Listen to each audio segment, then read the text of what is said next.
कुंभ राशि वाले बंधुओं, आप सभी का स्वागत करते हैं मंथन भिंड यूट्यूब चैनल में। तो कुंभ राशि वालों, जरा ध्यान से समझना। बंधुओं, 23 से 29 मार्च तक का यह बड़ा खुलासा है। 3 दिन में 3 बड़ी घटनाएं होकर ही रहेंगी। इन्हें कोई रोक ही नहीं सकता, टाल ही नहीं सकता है। जी हाँ बंधुओं, आपकी राशि के जातकों के साथ ये 3 घटनाएं इन 3 दिनों में होकर ही रहेंगी। आप लिख कर रख लेना। हम एक एक करके आपको इन घटनाओं के बारे में सब कुछ विस्तार से बताएंगे। ये घटनाएं नकारात्मक हैं, अनिष्टकारी हैं, आपके जीवन में संकट लेकर आने वाली हैं। लेकिन इसका मतलब यह नहीं है कि ये घटनाएं आपको बर्बाद करेंगी ही करेंगी, मिटाएंगी ही, ऐसा निश्चित नहीं है। ज्योतिष की यही खूबसूरती है कि यह समय रहते ही आने वाले खतरों को बता देता है। ज्योतिष को आप ऐसे मान के चलिए जैसे आप किसी सड़क पर जा रहे हैं और आगे अगर कहीं सकरी पुलिया है या कोई तीखा मोड़ है तो पहले ही साइन बोर्ड लगा है और उसमें बताया गया है कि आगे एक तीखा मोड़ है। तो आप समझ जाएंगे, तो आप अपनी गाड़ी की चाल को धीमा कर लेंगे और मोड़ पर होने वाली अनिष्टकारी घटना से आप बच जाएंगे। ठीक वैसे ही ज्योतिष कार्य करता है, जो जीवन में आने वाली अनिष्टकारी, नकारात्मक या शुभ अशुभ किसी भी प्रकार की घटना हो उसके बारे में पहले ही संकेत देने लगता है। लेकिन इसका मतलब यह नहीं है कि ऐसी घटना निश्चित तौर पर घटेगी ही घटेगी। हाँ, यदि आप लापरवाही दिखाएंगे और समझदारी से काम नहीं लेंगे, चेतावनी मिलने के बाद भी गलती दोहराते रहेंगे तो निश्चित तौर पर दुर्घटना होगी ही। जैसे सड़क पर पहले ही बोर्ड लगा है कि आगे तीखा मोड़ है, आपने देखकर भी अनदेखा कर दिया और गाड़ी की गति को धीमा नहीं किया तो आगे जाकर आप उसे मोड़ ही नहीं पाएंगे और दुर्घटना के शिकार हो जाएंगे। तो इसमें गलती किसकी है? आपकी ही है ना, कि आपने बताई गई बातों का या जो पहले से आपको दी गई चेतावनी है उसका ध्यान नहीं रखा, जीवन में परिवर्तन नहीं किया। तो आज आपको हम इन 3 अनिष्टकारी घटनाओं के विषय में बताएंगे जो अगले 3 दिनों में आपके जीवन में घटित होंगी ही होंगी यदि आपने सावधानी नहीं बरती। कौन सी रहेंगी वो सावधानियां, हम आपको वो भी बताएंगे। इन घटनाओं से बचने का तरीका क्या है, उपाय क्या है, क्रिया क्या है, वो भी हम आपको बताएंगे। लेकिन इन सबसे कहीं बढ़कर बंधुओं, आज कुंडली के विषय में बात करेंगे। आपकी कुंडली, जी हाँ बंधुओं, आपकी कुंडली में वैसे तो हर एक भाव, 12 के 12 भाव महत्वपूर्ण हैं। कुछ अच्छे कुछ बुरे बताए जाते हैं, लेकिन अच्छे बुरे का भेद करना कुंडली को लेकर असल में अल्प ज्ञान को दिखाता है और कुंडली के प्रति या ज्योतिष के प्रति यह नकारात्मक भावना को भी दिखाता है। क्योंकि जिसे हम बुरा भाव कहते हैं वह भाव बुरा नहीं है, वह हमें सतर्क करने के लिए, हमारे जीवन में कुछ बदलाव लाने के लिए, हमें बहुत कुछ सिखाने के लिए स्थापित किया गया है। और उस भाव के अनुसार हमारे जीवन में क्या नकारात्मक घटित होगा इसके बारे में संकेत मिलते हैं। तो वह पहले से आपको बता रहा है, सतर्क कर रहा है कि इस जगह आपको खतरा होगा, इस काम में आपको खतरा होगा, इस तरह के रिश्ते के साथ आप रहेंगे, यानी इस तरह के दोस्त मित्रों के साथ रहेंगे तो धोखा मिलेगा। तो पहले से ही जो आपको खतरे के बारे में बता रहा है वह भाव गलत कैसे हो सकता है, खराब कैसे हो सकता है। तो कुछ लोग इस तरीके से बात करते हैं कि 6वां भाव, 8वां भाव, 12वां भाव ये खराब भाव होती हैं, यहाँ से पीड़ाएं प्राप्त होती हैं। पीड़ाएं प्राप्त नहीं होती, पीड़ाओं के पहले ही पूर्व अनुमान पता चल जाते हैं। तो इस तरीके की बातें हम नहीं मानते हैं। हम हर एक भाव को एक ही दृष्टि से देखते हैं और सम दृष्टि से देखते हुए आकलन करने की कोशिश करते हैं, तभी सही मार्गदर्शन प्राप्त हो पाता है। हजारों लोगों को श्रेष्ठ मार्गदर्शन मिला, जीवन में खुशियां आई, उनके फोन, उनके मैसेज इस बात का प्रमाण है। खैर, अब बात करते हैं आपकी कुंडली के विषय में, 2 महत्वपूर्ण भावों के विषय में। जी हाँ बंधुओं, इन भावों के विषय में आज चर्चा करना क्यों जरूरी है?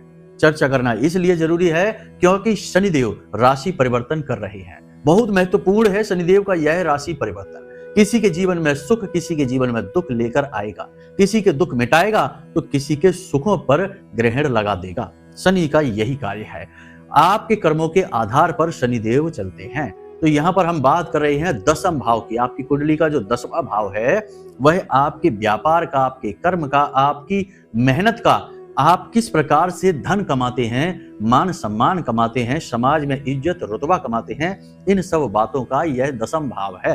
अब इस भाव में आपका कौन सा ग्रह बैठा है, किस ग्रह की युति बन रही है, हम इस विषय के बारे में चर्चा नहीं करेंगे, वरना यह कार्यक्रम लंबा भी हो जाएगा और यह स्थिति अलग है। हर एक जातक की कुंडली में इस भाव में ग्रहों की जो स्थिति होती है वह अलग अलग हो सकती है और होती ही है।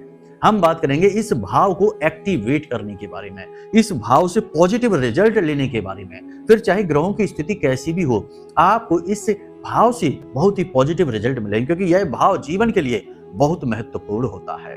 बंधुओं, एक बात यहां पर आपको हम बता दें कि बुद्धिमान लोग या हमारे जमाने में जो बूढ़े पुराने लोग हुआ करते थे, जब हम बच्चे थे उस समय पर अक्सर यह कहते थे परिवार के बड़े बुजुर्ग लोग कि हर एक इंसान के 2 जन्म होते हैं। एक जन्म वह जो उसके माता पिता देते हैं, और एक जन्म वह जो स्वयं अपनी मेहनत और प्रयासों से वह स्वयं का करता है, यानी अपने पैरों पर खड़ा हो जाता है। पहले जन्म में वह अपने माता पिता की पहचान से जाना जाता है, दूसरे जन्म में वह अपने कर्मों की पहचान होती है, यानी अपने कर्म से जाना जाता है। उसकी पहचान बदल जाती है तो वह दूसरा जन्म हुआ, यानी अपने पैरों पर खड़ा हो जाता है। तो जो आपकी कुंडली का 10वां भाव है वह आपके पैरों पर खड़े होने की क्षमता को दिखाता है, यानी आपकी अर्थ कमाने की योग्यता को दिखाता है। तो उसे एक्टिवेट करेंगे आज के इस कार्यक्रम में। और दूसरा भाव है आपकी कुंडली का दूसरा भाव, द्वितीय भाव, बहुत महत्वपूर्ण है। आपके परिवार को दिखाता है, आपकी धन की स्थिति को दिखाता है, आपके पड़ोसियों को दिखाता है, पैतृक संपत्ति को दिखाता है। इसे धन की तिजोरी कहा जाता है। जी हाँ बंधुओं, बहुत ही महत्वपूर्ण भाव है यह भी। तो हम इन 2 भावों के बारे में, इन्हें एक्टिवेट कैसे करना है, इनसे पॉजिटिव रिजल्ट कैसे लेना है, समझने वाली बात यहां पर यह है कि 10वां भाव की हम बात कर रहे हैं। अपनी कुंडली उठाकर देखिए 10 भाव में, यानी 10वां जो भाव है इसमें कौन से ग्रह बैठे हैं, इसके विषय में चर्चा हम बाद में करेंगे। लेकिन फिलहाल हम बात कर रहे हैं 10वां भाव का जो स्वामी ग्रह है, कारक ग्रह है, यानी भावेश है, और जो कारक ग्रह है दोनों ही शनिदेव हैं। अब समझिए, मकर राशि बनती है और शनिदेव की ही यह राशि है पूर्ण रूप से, ठीक है। तो ये शनिदेव की राशि हो गई, शनिदेव का पूरा नियंत्रण है इस भाव में। इसीलिए आपने देखा होगा कि कोई बच्चा कितना ही बुद्धिमान हो, कितना ही योग्य हो, जब बात आती है कैरियर बनाने की तो उसे संघर्ष करना ही पड़ता है। और अच्छे अच्छे बुद्धिमान से बुद्धिमान लोग भी कभी कभी कैरियर बनाने में फिसड्डी हो जाते हैं, और जिन्हें कम बुद्धि का मंद बुद्धि माना जाता था वे अच्छी तरक्की प्राप्त कर लेते हैं, क्योंकि ये शनि के आधार पर होता है। शनि देव आपकी योग्यता नहीं, आपकी कर्म की शक्ति को देखते हैं, आपके व्यवहार को देखते हैं, आपकी नैतिकता को देखते हैं। आपने कितनी पढ़ाई की है, कितनी योग्यता है, इससे शनिदेव को कोई मतलब नहीं। तो इसे एक्टिवेट करेंगे, इससे पॉजिटिव रिजल्ट मिलेंगे, और शनिदेव का जो राशि परिवर्तन है इसका आपको पूरा लाभ मिलेगा, ठीक है। पहली बात ये। दूसरा यह है कि आपका जो द्वितीय भाव है यह धन की तिजोरी है। पैसा आपने कमाया, कितना पैसा आपके पास रुका। लोग अक्सर ये शिकायत करते हैं कि गुरुजी हम पैसा तो कमा लेते हैं लेकिन पैसा रुकता नहीं हमारे पास, एक तरफ से आता है और दूसरी तरफ से निकल जाता है। पता नहीं कैसी मतलब अजीब सी विडंबना है जीवन की कि ढेर सारा पैसा कमाने वाले भी यही बात बोलते हैं और जो कम पैसा कमाते हैं वो भी यही बात बोलते हैं कि पैसा रुकता नहीं है, एक तरफ से आया दूसरी तरफ से चला गया। इसके लिए उनके द्वितीय भाव में यानी दूसरे भाव में नकारात्मकता होती है, निश्चित तौर पर होती है। कारण इसका यह है कि दूसरा भाव शुक्र का, यानी इसका भावेश, इसका भाव स्वामी शुक्र बनता है और इसका कारक ग्रह गुरु बनता है।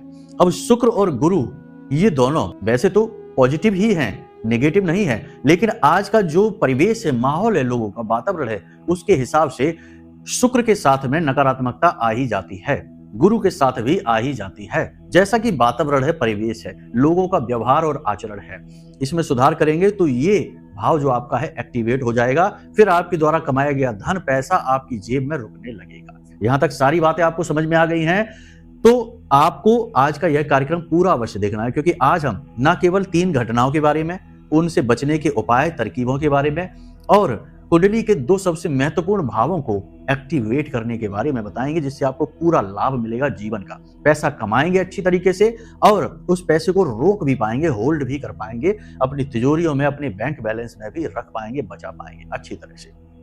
ये 2 विषय हो गए चर्चा के। लेकिन इन सब के बावजूद कार्यक्रम के अंत में हम आपको एक ऐसा महाशक्तिशाली उपाय बताने जा रहे हैं जो कलयुग के राजा से संबंधित है।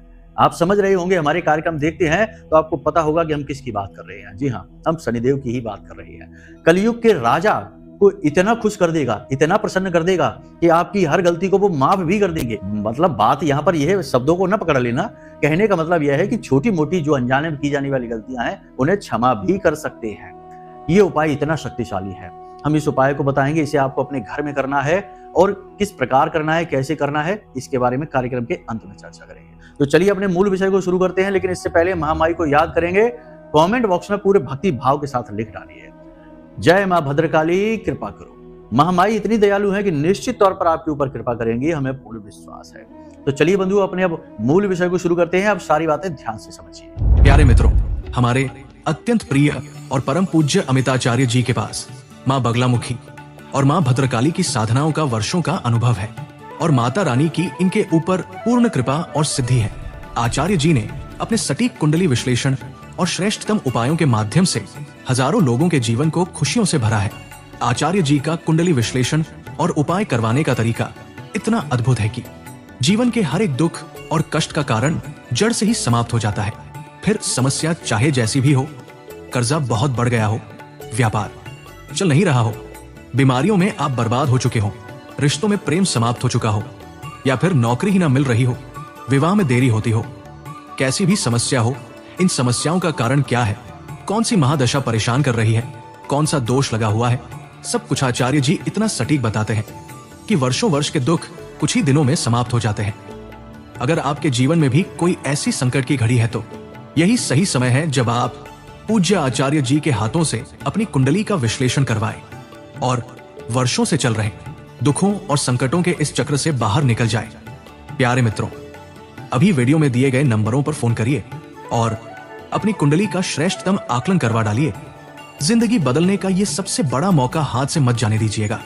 जय माई की, महामाई आपका कल्याण करे। तो सबसे पहले बात करते हैं 3 नकारात्मक घटनाओं की, फिर आगे कार्यक्रम को बढ़ाएंगे धीमे धीमे। तो सबसे पहली नकारात्मक घटना क्या है? सबसे पहली नकारात्मक घटना है जो आपके स्वयं के व्यक्तित्व से जुड़ी हुई है और इसी का बिगड़ा हुआ रूप होगी। कैसे? ध्यान से समझिए। अगले 3 दिनों में आपको अपने आत्मविश्वास में बहुत कमी महसूस होगी, आपको शरीर में ऊर्जा की बहुत कमी महसूस होगी, थकावट आपके ऊपर हावी रहेगी, कमजोरी का आपको एहसास होगा, स्वास्थ्य आपको अपना ठीक नहीं लगेगा। कुछ लोग तो ऐसे भी होंगे जो इन 3 दिनों में, आने वाले 3 दिनों में डॉक्टर के पास भी चले जाएंगे दवा लेने के लिए, लेकिन दवा लेने के बाद भी पूरा लाभ प्राप्त नहीं होगा। जी हाँ, कहने का मतलब यह है कि मनोबल आपका टूटा रहेगा, किसी भी तरीके से हो आप आंतरिक कमजोरी महसूस करेंगे। अब इसका प्रभाव आपके कार्य पर पड़ेगा, कार्यशैली पर पड़ेगा, तो आपको कार्य स्थल पर अपमान का सामना करना पड़ सकता है। आपके जो सहयोगी हैं, जो साथी कर्मचारी हैं, वे आपके सहयोगी नहीं हैं, सहकर्मी हैं और आपके विरोधी भी हैं। तो आपके कार्यस्थल पर आपके विरोधी अति सक्रिय हो जाएंगे, शत्रु अति सक्रिय हो जाएंगे और आपकी इस कमजोरी का पूरा लाभ लेने की कोशिश करेंगे। उच्च अधिकारियों से आपको डांट पड़ सकती है, यानी कि ये जो नकारात्मक घटना है, ये जो लोग जॉब करते हैं, नौकरी करते हैं, उन लोगों के लिए बुरी खबर रहेगी। तो कहने का मतलब यह है कि आपको 3 दिनों में अपने स्वास्थ्य का विशेष ख्याल रखना होगा, विशेष ख्याल रखना होगा। खान पान पर ध्यान दें, जरूरत से ज्यादा भोजन ना ग्रहण करें, कम मात्रा में भोजन खाएं, पानी अधिक पिएं, शरीर में गर्मी बढ़ी हुई सी महसूस आपको होगी। तो ये चीजें हैं, इसको आप ध्यान में देना है। दूसरी घटना ज्यादा खतरनाक है, इसके लिए आपको ज्यादा सतर्क रहने की आवश्यकता है। पीठ के पीछे कोई आपको धोखा देने वाला है। जी हाँ बंधुओं, जहां तक हमारा अनुमान है, अनुमान से मतलब यह है कि जो हमारी माता रानी के द्वारा दी गई अनुभूतियां हैं, उनके आधार पर और ग्रहों की बन रही स्थितियों के आधार पर, क्योंकि यह जो समय काल है, यह राहु का समय काल है और राहु धोखे का प्रतीक है, माया का प्रतीक है, नकारात्मकता का प्रतीक है। तो आपका अपना ही कोई आपको धोखा देने वाला है। आप किसी अपने के मुख से ऐसी बातें सुनेंगे, ऐसे उसके काम हो जाएंगे जो आपको आश्चर्य में डाल देंगे। आपको यकीन ही नहीं होगा कि आपने तो इस पर इतना भरोसा किया था, यह कैसे ऐसी बात बोल सकता है। अब वह इंसान आपका पार्टनर हो सकता है, बिजनेस पार्टनर हो सकता है, आपका मित्र हो सकता है, आपका भाई, आपका जीवन साथी और यहाँ तक कि आपके पिता या माता में से भी कोई एक हो सकता है। जी हाँ बंधुओं, कलयुग की कड़वी सच्चाई है ये, आप मान लीजिए।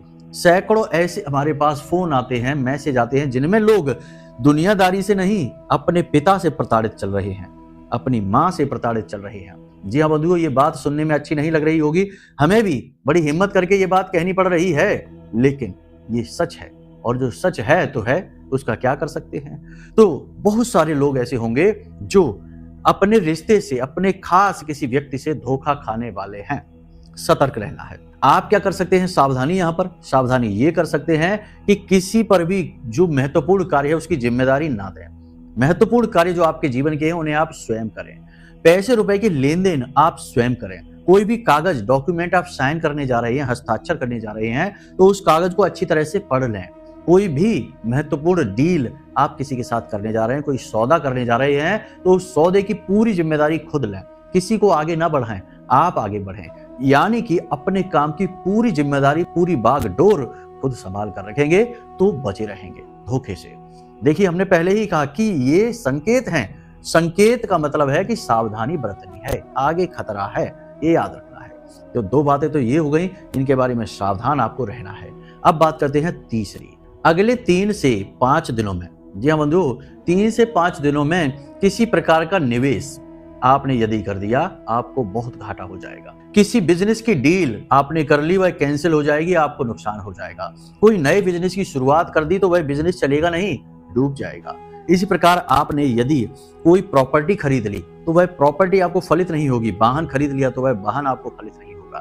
देखिए, दिन में, हर दिन में 1.5 घंटे का लगभग समय होता है, जिसे राहु काल कहते हैं। राहु काल में कोई भी नया शुभ कार्य करते हैं, बिजनेस हो, व्यापार हो, रिश्ता नाता हो, कोई खरीद बिक्री हो, कुछ भी करते हैं तो वह असफल हो ही जाती है। और अभी तो पूरा राहु का नियंत्रण ही चल रहा है। 3 ग्रहों पर पूर्ण नियंत्रण होने जा रहा है, चल ही रहा है, होने क्या जा रहा है, अभी चल ही रहा है। तो ऐसे में यदि आपने कोई नया कार्य कर डाला, व्यापार में कहीं कोई निवेश कर डाला, किसी ने आपको सलाह दी कि इस बिजनेस में पैसा लगा दो, हम आपके साथ हैं, हम पार्टनर हैं, या हम पार्टनर बन जाते हैं, हमारे साथ आ जाओ, नहीं, बिल्कुल नहीं, किसी भी हाल में नहीं। कोई भी नया महत्वपूर्ण कार्य आपको अभी फिलहाल 3 से 5 दिनों तक, यानी शनिदेव का जब तक राशि परिवर्तन नहीं हो जाता तब तक नहीं करनी है। उसके बाद क्या करना है, कैसे करना है, तब की तब देखी जाएगी, फिलहाल नहीं, क्योंकि उसके बाद भी परिस्थितियां कोई खास अच्छी नहीं होंगी, क्योंकि शनि और राहु का मिलन हो जाएगा। और शनि और राहु का मिलन भी कोई अच्छा मिलन नहीं है, बहुत ही नकारात्मक होता है। पिशाच योग कहते हैं इसको, आप नाम से ही समझ जाइए कि ये पिशाच है, तो ये तो और ज्यादा मिटाएगा। तो फिलहाल कोई भी नए कार्य की शुरुआत के बारे में ना सोचें, अभी शांति से बैठे, जो चल रहा है उसी को चलाएं, उसी में पूरा मन लगाएं, पूरा जोश मन में बना के रखें। दूसरा कि पॉजिटिव रहिए, मन में हमेशा सकारात्मक विचार रखिए। लाख बुराई जीवन में क्यों ना दिखाई दे, लाख बुराई संसार में क्यों ना दिखाई दे, आप अपनी आंख से क्या देखना चाहते हैं, ये आपका निर्णय होगा। आपकी आंखें, आपका मन है, आपके विचार हैं, कैसे चलेंगे ये आपका निर्णय होगा। आपको गिलास खाली देखना है या आधा गिलास भरा देखना है, ये आपका निर्णय है। एक कहानी है छोटी सी, हमने सुनी थी। बताते हैं कि एक बार भगवान श्री कृष्ण और अर्जुन ऐसे ही भ्रमण पर जा रहे थे। उन्होंने एक मरा हुआ कुत्ता देखा जिसमें से बदबू आ रही थी, ऐसे ही कहीं किनारे पर पड़ा हुआ था। तो अर्जुन ने उस कुत्ते को देखा और अपनी नाक दबाने लगे और कहने लगे कि देखो माधव, कुत्ता किनारे पर पड़ा हुआ है, मृत है और इसमें से बदबू आ रही है, कितनी बुरी बदबू आ रही है। लेकिन भगवान श्री कृष्ण देख के और मुस्कुराए, बोले अर्जुन, तुम्हें इस कुत्ते के चमचमाते हुए दांत नहीं दिखाई देते, कितने सुंदर लग रहे हैं आपको। तो यहाँ पर अर्जुन नकारात्मकता को देख रहे हैं और श्री कृष्ण इतनी घोर नकारात्मकता में से भी सकारात्मकता को निकाल कर ला रहे हैं। अर्जुन मानव हैं, नर हैं, और कृष्ण नारायण हैं। तो नारायण हमें यही तो समझाना चाहते हैं कि जीवन चाहे कितना ही विकट क्यों ना हो, सघन क्यों ना हो, नकारात्मक क्यों ना हो, आपको पॉजिटिव रहना है हर हाल में। ठीक है, तो आपको पॉजिटिव रहना है, ये बात आपको ध्यान रखनी है। कहीं भी निवेश नहीं करना है, किसी भी डील को आगे नहीं बढ़ाना है, जो जैसा चल रहा है वैसा ही चलने देना है। अपने स्वास्थ्य का विशेष ख्याल रखना है, वाहन संभल कर चलाना है, भारी मशीनरी से संभल कर काम करिए, फैक्ट्री है, काम तो करना ही पड़ेगा। सतर्क रहना है, अलर्ट रहना है, आलस बिल्कुल नहीं करना है, रुपए का लेन देन नहीं करना है, किसी को उधार नहीं देना है, और उधार कोशिश करें कि ले भी नहीं। जी हाँ, ऐसी स्थिति आ सकती है कि उधार लेना पड़ सकता है, लेकिन आपको लेना नहीं है। ठीक है, पहली चीज। अब यहाँ पर बात करते हैं उन 2 भाव के बारे में जिनकी हमने कार्यक्रम की शुरुआत में बात की थी, वो भी महत्वपूर्ण हैं। उसके बिना ये कार्यक्रम पूरा नहीं होगा। ठीक है, अंत में हम उपाय भी बताएंगे, उपाय भी आपको जानना बहुत जरूरी है। तो ये 2 भाव, सबसे पहले दशम भाव की बात करते हैं। यही सबसे महत्वपूर्ण बात है, क्योंकि आज का जो हमारा कार्यक्रम है ये शनिदेव पर ही केंद्रित है और राहु पर भी केंद्रित है। तो शनि और राहु तो मित्र हैं। शनि यदि आपके पॉजिटिव हो गए तो राहु पॉजिटिव हो ही जाएगा। राहु सहचर्य से फल देता है। ठीक है, तो आप समझिए, जो आपका दशम भाव है वह शनिदेव से समर्पित है, उनसे ही जुड़ा हुआ है। शनिदेव खुश, वह भाव एक्टिव हो गया, पॉजिटिव हो गया। तो आपको क्या करना है, ध्यान से समझिए। 2-3 चीजें आपको करनी है और 2-3 चीजें आपको नहीं करनी है। महीने में 8 तारीख, 17 तारीख और 26 तारीख को आपको कोई भी डील नहीं करनी है, कोई भी महत्वपूर्ण कार्य नहीं करना है। ठीक है, इन्हें आपको टाल देना है। काले रंग की पेन से कहीं कोई साइन नहीं करना है, सिग्नेचर नहीं करना है, कोई भी अंक नहीं लिखना है। ठीक है।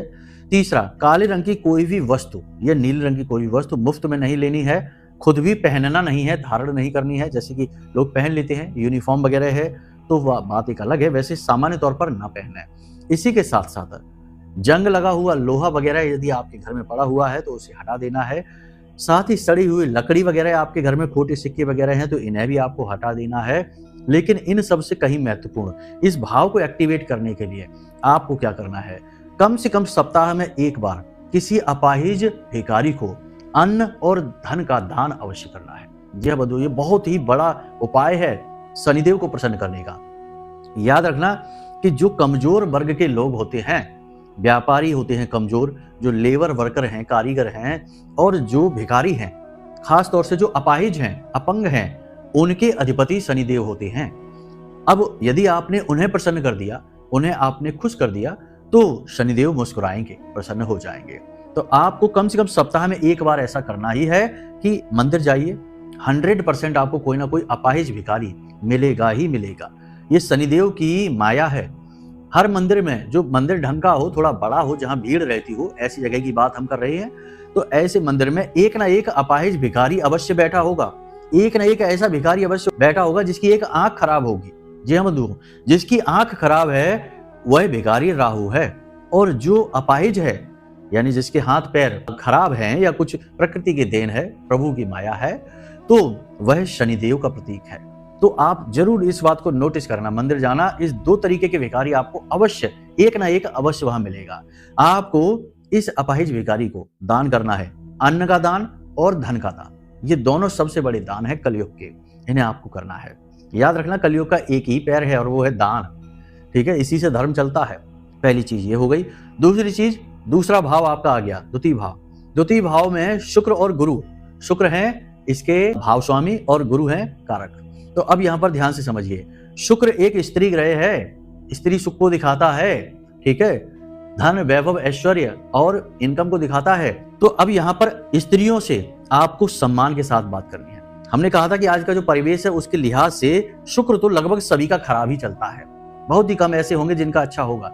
किसी भी स्त्री का आप अपमान करेंगे, उसे नीची दृष्टि से देखेंगे, उसे हीन भावना से देखेंगे, उसके साथ गलत व्यवहार करेंगे, शोषण करेंगे, तो आपका शुक्र सही हो ही नहीं सकता किसी कीमत पर। शुक्र कौन है? माता लक्ष्मी का प्रतीक है। जब शुक्र खराब तो माता लक्ष्मी नाराज। फिर लाख प्रयास करिए, खूब पैसा कमा कर लाइए, पैसा रुकेगा नहीं। घर में ऐसा लगेगा जैसे एक तरफ से दरवाजा खुला है, इधर से पैसा आया उधर से चला गया। तो ये चीज बनी रहेगी। महिलाओं का भूल कर भी अपमान नहीं करना है। महिलाएं पूजनीय हैं हमारे यहाँ। यत्र नार्यस्त पूज्यन्ते रमन्ते तत्र देवता। याद रखना इस बात को। तो महिलाओं का अपमान नहीं करना है। अगर आपको कुछ बुरा लग रहा है, कोई महिला आपको उकसाने की कोशिश कर रही है, आपकी सहकर्मी है, आपकी पत्नी है, आपकी बहन है, आपकी माँ है, कोई भी रिश्ता है, महिला है, अगर आपको गुस्सा आ रहा है, उनकी बात अच्छी नहीं लग रही है, स्थान छोड़ दीजिए। परंतु अपमान नहीं करना है, कठोर शब्दों का प्रयोग नहीं करना है। ठीक है, पहली चीज ये है। नियंत्रण जितना हो सके उतना रखें। अब पहली चीज तो ये हो गई। दूसरी चीज कि अपने घर में केले का एक पौधा लगाइए। लोगों के यहाँ पौधा लग जाता है, हमने देखा कि सलाह दी, उन्होंने पौधा लगा दिया, परंतु उस पौधे के साथ करना क्या है उन्हें पता ही नहीं है। प्रतिदिन उस केले के पौधे के नीचे गाय के घी का एक दीपक जलाना ही जलाना है। ये आदत बना लीजिए। प्रतिदिन गाय के घी का एक दीपक उस केले के नीचे आपको जलाना ही है। छोटा सा पौधा होगा तब भी उसके नीचे आपको जलाना है। थोड़ा पौधे से दूर रखे, उसे जला ही नहीं देना है। ठीक है, लोग बहुत से ऐसे होते हैं जो अक्षरों को पकड़ते हैं, शब्दों को पकड़ते हैं, भाव को नहीं पकड़ते। उनके लिए ये कहना पड़ता है। तो आपको एक गाय के घी का दीपक जलाना है। और यदि आपने उस केले की जड़ में रोज नहीं तो गुरुवार के दिन ही हल्दी और मिश्री मिला हुआ जल समर्पित कर दिया तो आपकी तिजोरी भर गई, पूरी तरह से भर गई। ध्यान से समझिए, ये नारायण और लक्ष्मी का भाव है। शुक्र कौन है? माता लक्ष्मी है। और गुरु कौन है? नारायण का प्रतीक है, नारायण का ही स्वरूप है गुरु। इसीलिए तो गुरुवार के दिन नारायण की और लक्ष्मी की, माता लक्ष्मी की पूजा की जाती है। तो ये नारायण और लक्ष्मी को प्रसन्न करने का भाव है। यहां पर आपने समझ लिया कि इस भाव को कैसे एक्टिवेट करना है। ये दो क्रियाएं आप करिए, शनि को प्रसन्न करने की और इधर गुरु और शुक्र को प्रसन्न करने की, और आपके दोनों भाव एक्टिव हो जाएंगे। एक तरफ तो आप खूब पैसा कमाएंगे, दूसरी तरफ आप खूब पैसा बचाएंगे। दोनों बातें हो जाएंगी। कमा लेने से ज्यादा पैसा खर्च करने के लिए अक्ल चाहिए, समझदारी चाहिए, ये कहावत है। तो ये चीज आपके ऊपर लागू हो जाएगी, ठीक है। बहुत सारे लोगों के साथ ये दिक्कत रहती है। तो यहां तक सारी बात समझ में आ गई। अब बात करते हैं शनिदेव का वह महाशक्तिशाली उपाय जो हमने पहले भी कुछ कार्यक्रमों में बताया है, आज फिर बताने जा रहे हैं। समय आ गया है, समय बहुत जरूरी है, समय का भान होना बहुत जरूरी है। तो आज समय आ गया है जब इस उपाय को आप कर डालिए। यदि कर रखा है तो अति उत्तम, नहीं कर रखा है तो सुनिए और कर डालिए। बाजार जाइए, एक चौकोर काले रंग का कागज लेकर आइए। चौकोर काले रंग का कागज, ठीक है, समझ रहे हैं। चौकोर काले रंग का कागज ले लिया आपने। उस काले रंग के कागज पर बीचों बीच आपको एक सिक्का लगा देना है। सिक्का चलने वाला होना चाहिए, खोटा नहीं। सिक्का आपको लगा देना है, ठीक है। उसके बाद आपको उस कागज के ऊपर एक नोट लगा देना है।